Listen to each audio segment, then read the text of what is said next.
आप 2017 जुलाई या अगस्त में या उससे पहले आवेदन किए होंगे पहली बार ऑनलाइन, तो सबसे पहली बात साथियों वहाँ पे कंफर्मेशन का मैसेज आया होगा।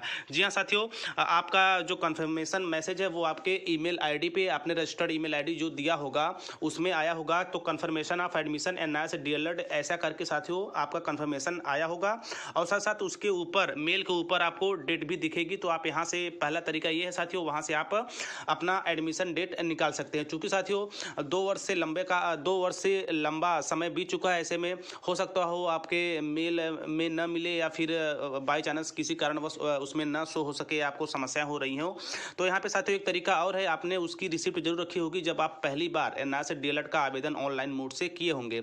जी हाँ साथियों, जब आपने लगभग 2017 में पहली बार एनआईएस डीएलएड का फॉर्म भरने अपने कैफ़े में गए होंगे, या आपके जो समीप के सीएससी सेंटर होंगे या कंप्यूटर जो चलाते हैं वहाँ पे यदि आप गए होंगे साथियों पहली बार आवेदन करने, तो आपके उस रिसिप्ट या रिसीविंग पे भी डेट लिखी है। तो साथियों ये रहे 2 तरीके, आप एनआईएस डीएलएड अभ्यर्थी हैं तो आप अपने डीएलएड के सर्टिफिकेट का एडमिशन डेट 2 तरीकों से प्राप्त कर सकते हैं। पहला तरीका, आप अपना मेल चेक करें और आपका जो मेल होगा वो एनआईएस ऑनलाइन करके होगा साथियों, वहाँ से आप अपना एडमिशन डेट दे सकते हैं। दूसरा जो तरीका ये है साथियों कि जब आप पहली बार आवेदन किए होंगे 2017 जुलाई या अगस्त में, तो उसकी रिसिप्ट आपके पास होगी, तो उसमें भी डेट मेंशन है। तो ये हो गई ये बात। तो आगे चलते साथियों हम बात करेंगे 10th 12th और ग्रेजुएशन का एडमिशन डेट कहाँ से प्राप्त हो। तो साथियों हम सभी को पता है कि 10th 12th और ग्रेजुएशन के सर्टिफिकेट में एडमिशन डेट कहीं भी मेंशन नहीं होती। ऐसे में एक ही तरीका हमारे पास बचता है कि हमने जहाँ से 10th 12th या ग्रेजुएशन किया है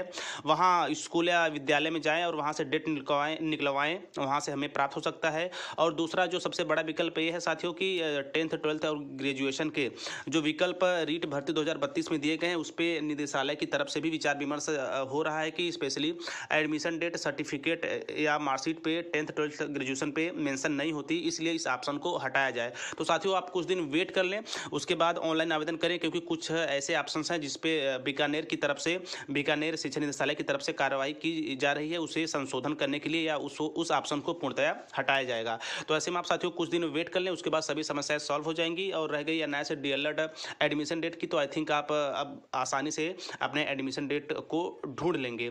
जी हाँ साथियों, ये रही 2 बड़ी अपडेट्स। तो और साथ साथ साथियों कुछ ऐसे अभ्यर्थी थे जो कमेंट कर रहे थे कि सर कट ऑफ क्या जाएगी। तो साथियों मैं आपसे कह दूं कि आपने विज्ञप्ति में या स्पष्ट तौर पे देखा होगा कि उसमें मेंशन है, ऐसे विद्यार्थी जो राजस्थान से हैं तो उन्हें कैटेगरी के ऑप्शंस या जो वहाँ के ओबीसी एससी हैं उन्हें सुविधा मिलेगी, उन्हें जो रिजर्वेशन है उन्हें मिलेगा। लेकिन जो राजस्थान से बाहर के जनरल के हैं, यदि वे 60% मेंशन करते हैं या उनके रीट एग्जाम 2021 में 60% है, तो वो आवेदन कर सकते हैं। 60% का मतलब हो गया साथियों 90 नंबर।